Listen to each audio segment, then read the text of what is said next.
ગુજરાત રાજ્યના ખેડૂતો અનેક સમસ્યાઓનો સામનો કરી હોય તેમજ સિંચાઈના પાણી, વીજળી, પાકના યોગ્ય ભાવ, પાક નિષ્ફળનું વળતર સહિતની વિવિધ માંગણીઓને લઈને ગુજરાત રાજ્યના ખેડૂતોનું દેવું માફ કરવા વિરમગામ ક્ષત્રિય ઠાકોર સેના અને ખેડૂતો દ્વારા વિરમગામ મામલતદારને આવેદનપત્ર આપ્યું હતું। આવેદનપત્રમાં જણાવ્યું છે કે ઉત્તર પ્રદેશ અને મહારાષ્ટ્રની સરકારો દ્વારા ત્યાંના ખેડૂતોનું દેવું માફ કરવામાં આવ્યું છે।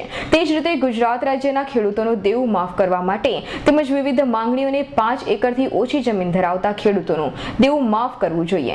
તેમણે 1 લાખ સુધીનું દેવું માફ કરવા, સિંચાઈના પાણી પહોંચાડવા, કાયમી કૃષિ નીતિ જાહેર કરી તેનું અમલીકરણ કરવા, ટેકાના ભાવ નક્કી કરવા, સરકાર ચોક્કસ કાયમી કમિટીની રચના કરવાની માંગણી સાથે તેમજ 7 જુલાઈ 2017 સુધીમાં ખેડૂતોનું દેવું માફ નહીં થાય તો 8મી જુલાઈથી અલ્પેશ ઠાકોરની આગેવાની હેઠળ ભૂખ હડતાલ પર ઉતરી જવાની માંગણી સાથે આજરોજ વિરમગામ મામલતદારને આવેદનપત્ર પાઠવાયું હતું। પ્રમાણમાં વીજળી નથી મળતી, થોડું પાક નથી, સિંચાઈ નથી મળતી અને પૂરતું ભાવ નથી મળતા। એના માટે ગુજરાતમાં ખેડૂતોને સરકારી દેવું ખેડૂતોને માફ કરવા વિનંતી। પિયુષ ગજ્જરનો રિપોર્ટ, વિરમગામ।